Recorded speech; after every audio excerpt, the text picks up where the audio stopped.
going on, Jeromes? So the Vikings, besides Kirko, of course, have some other open market free agents that are looking to get paid. Danielle Hunter, the premier edge rusher for the Minnesota Vikings, coming off a career best season, 16 and a half sacks, tied for the league lead, tackles for loss. Danielle, he's been a quiet influence on the Vikings defense since coming in as a third-round pick. In 2015, frankly, one of the best value for draft picks for the Vikings in recent years, and he's turned himself into one of the best edge rushers in the game. Not only rushing the passer, but also his versatility, rushing from both sides, playing 4-3, 3-4, stopping the run, leading by example, and just being a pro's pro. Like Danielle has been a quiet professional, and he deserves to get paid. And yes, I understand that some of these contracts are insane, but Danielle, when he signed his 5-year, $72 million extension, we already did one back in the day.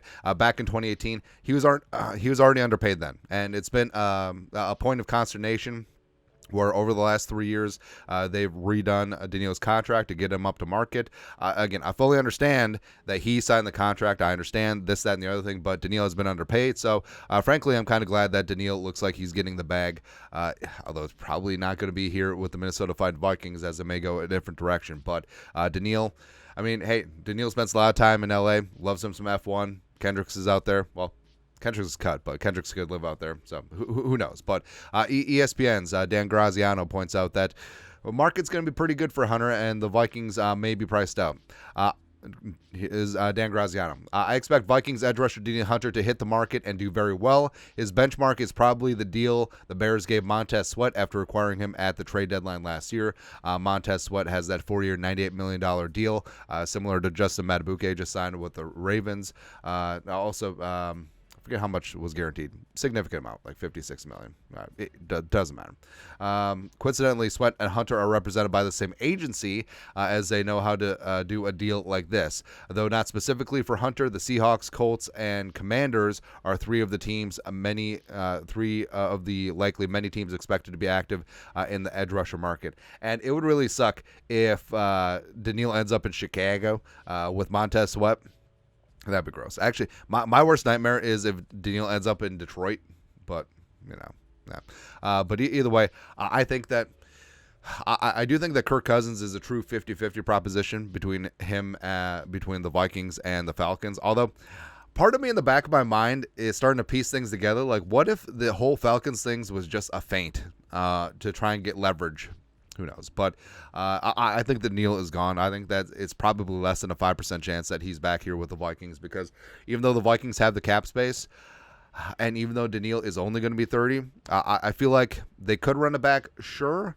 But I could see the Vikings targeting younger free agents, 26, 27, that area. And with Danielle, I mean, getting the bag, getting 24, 25 million per season, getting up in that Montez Sweat, Rashawn Gary type area. I mean, it's huge. Also, yeah, Myles Garrett contract is looking like a bargain right now, man. Absolutely crazy. But yeah, Danielle has earned it. I think that he still has 3, 4, 5 years left of his absolute prime. And the Vikings, I mean, just because they lose Danielle Hunter doesn't mean that the Vikings shouldn't be active in the free agent market. I love me some Bryce Huff.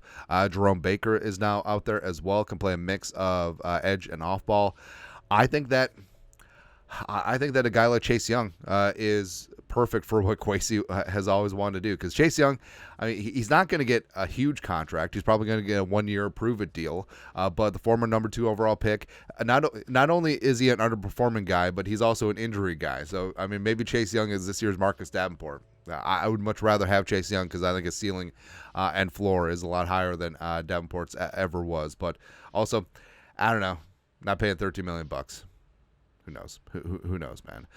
And in terms of the draft, so the draft at edge is weird because there's no like tier one guy. Like, if you told me that there won't be any edge rushers in the top 10 of the draft, I wouldn't be shocked. Even though Turner is a beast, Latu is a stud as well. Jared Verse is a monster.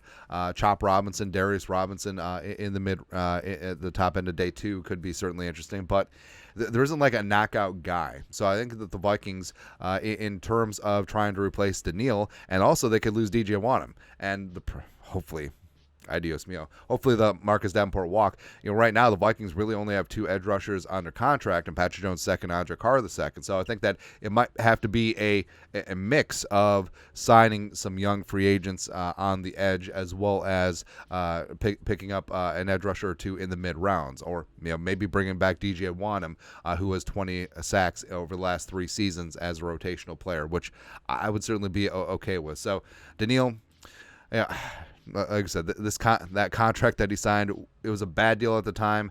We're always advocating for players to sign only like 3-year deals that have the bulk of the guaranteed money, because the 5-year deals are just stupid, because there's no guaranteed money, and the rate is going to be far below what the market is going to be, and the team has full control and the player has nothing. So I don't understand why agents are still going along with this, unless agents really just want to fluff up the numbers because a 5-year deal in the papers looks a lot better than a 3-year deal. I don't know, man. But Danielle Hunter will always be one of my favorite Vikings. Again, quiet professional guy who just does the damn work, brings it at every single game, and is elite at his position. And I think that he will still be elite for 3, 4, 5 years. That's why a little bit of an unforced error by Kwesi not being able to tag and trade him, leaving that provision on the table during last negotiations. But it is what it is. Danielle, props. He's going to get paid. Vikings will likely get a comp pick in 2025, and we'll start over on the edge. So there you go. Anyways, your thoughts, our thoughts. ESPN, Danielle Hunter is going to do well. Great. Let us know in the comment section below. Subscribe for daily Vikings takes. You know what to do. Skol, production value.